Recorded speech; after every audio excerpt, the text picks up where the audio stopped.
Eu sou o professor LG e nessa aula eu vou falar sobre equação do segundo grau. Uma equação do segundo grau na incógnita x é toda equação que pode ser escrita dessa forma: ax² mais bx mais c igual a zero, onde a, b e c são números reais e o a especificamente tem que ser diferente de zero. E qual o motivo dessa exigência?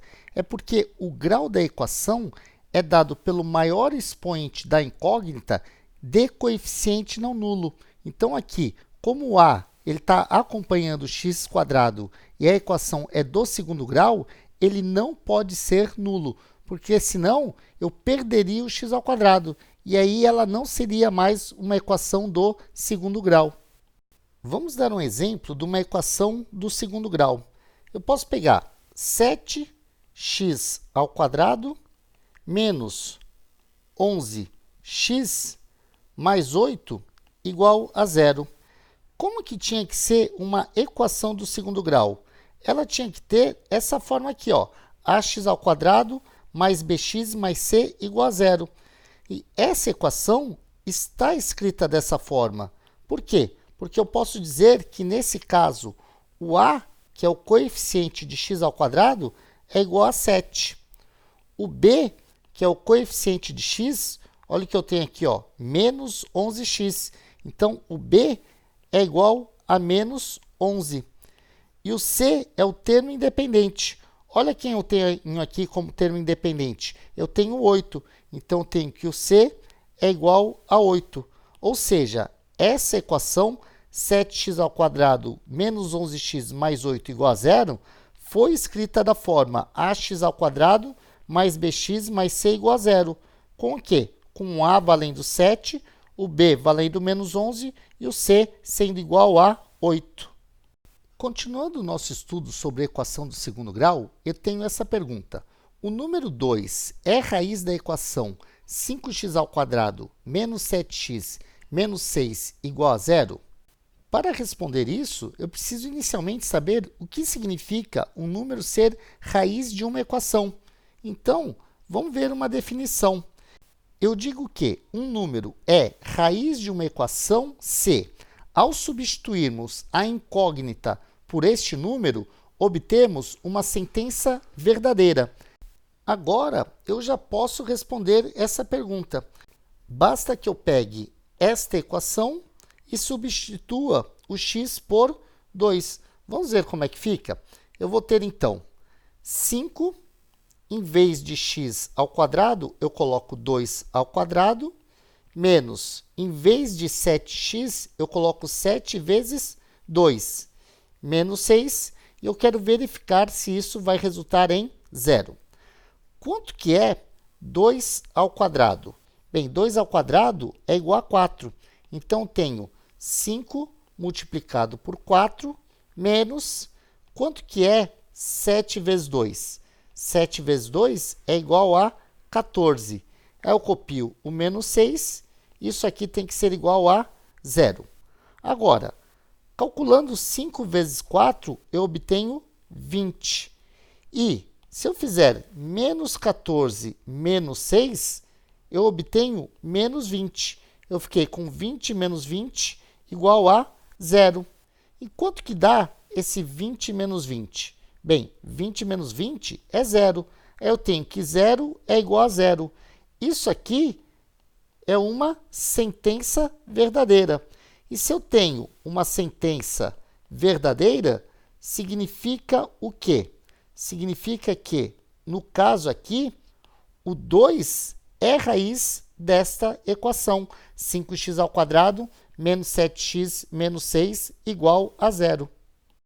Agora, eu tenho outra pergunta. O número 1 é raiz da equação 5x² menos 7x menos 6 igual a zero?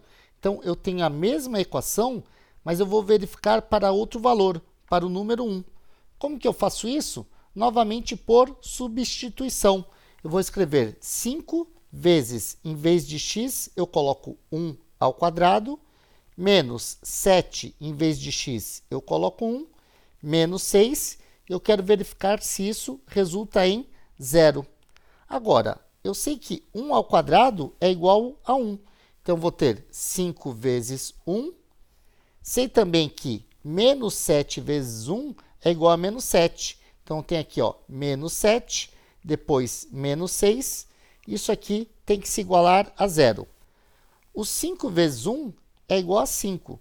Então, eu tenho 5 e o menos 7 e o menos 6, né? Menos 7 e menos 6 dá menos 13. Isso tem que se igualar a 0. Fazendo 5 menos 13, eu tenho menos 8. E eu fiquei com menos 8 igual a 0. Isso aqui é uma sentença o quê? Uma sentença falsa, né? O menos 8 não é igual a 0. Então, o que eu posso dizer sobre o número 1 ser raiz da equação 5x ao quadrado menos 7x menos 6 igual a 0? Eu digo que não. Então, a resposta para essa pergunta aqui é não. O número 1 não é raiz dessa equação. Uma pergunta que pode surgir é: como obter as raízes de uma equação do segundo grau?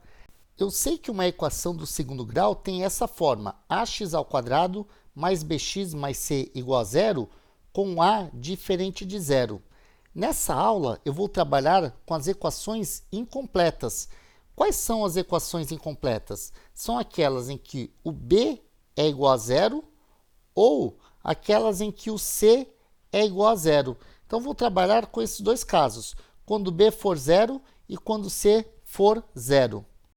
A primeira equação que eu tenho é 3x ao quadrado menos 48 igual a 0. Nessa equação, o que eu tenho? Eu tenho o a, que é o coeficiente do x ao quadrado, é igual a 3. Então, vou escrever aqui, ó, a é igual a 3. O b é o coeficiente de x. E eu não tenho nenhum número apenas com x. Eu tenho 3x ao quadrado menos 48. Então, nesse caso, o b é igual a 0. E o c? O c é o termo independente. No caso, o meu c aqui é igual a menos 48. Então, tenho c igual a menos 48.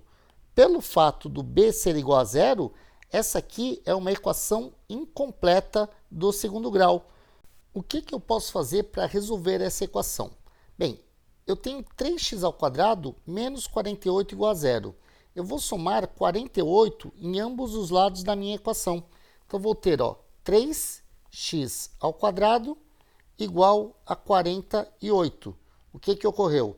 Eu somei 48, com menos 48 zerou, somei 48 com 0, fiquei com 48 do lado direito da equação. Depois, eu divido ambos os lados por 3. Se eu divido 3x ao quadrado por 3, eu fico com x ao quadrado. X ao quadrado igual a 48 dividido por 3. Quanto que é 48 dividido por 3? Eu posso fazer isso aqui do lado, ó. 48, eu vou dividir por 3. Eu sei que 1 vezes 3 dá 3. De 4, eu subtraio 3, fico com 1. Baixo o 8. Eu sei que 6 vezes 3 dá 18. 18 menos 18 deu o resto 0. Ou seja, x ao quadrado igual a 16. Agora, se x ao quadrado igual a 16, eu vou ter que x é igual a mais ou menos raiz quadrada de 16. Isso vai me dar o quê? Vai me dar que x é igual a mais ou menos 4.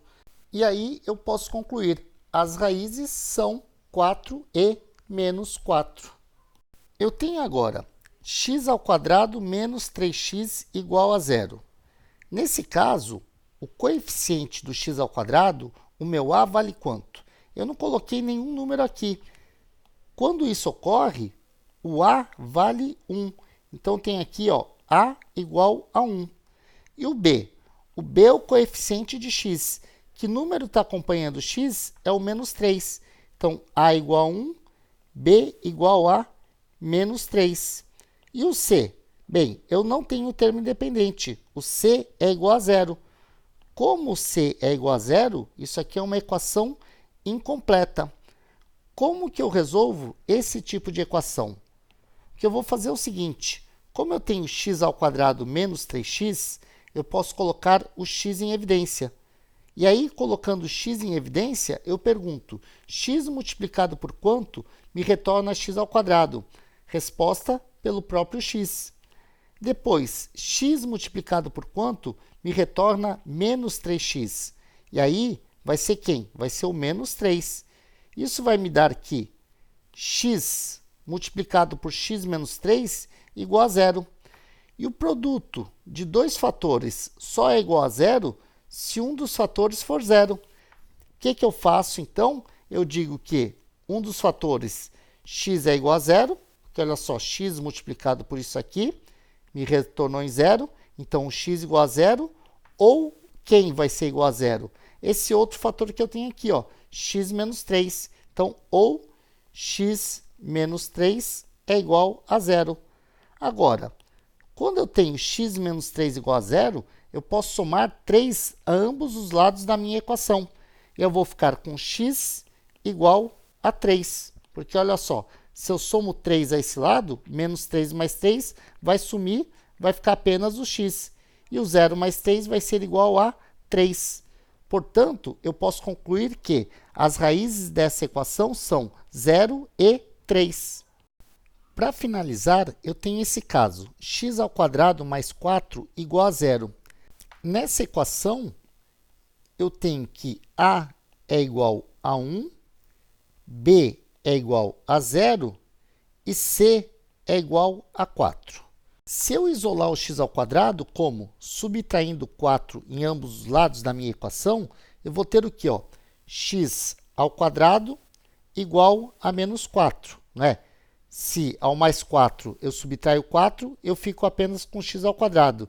E o 0 menos 4 eu fico com menos 4. O que ocorre aqui? Eu tenho que ter um número real que elevado ao quadrado resulta em menos 4.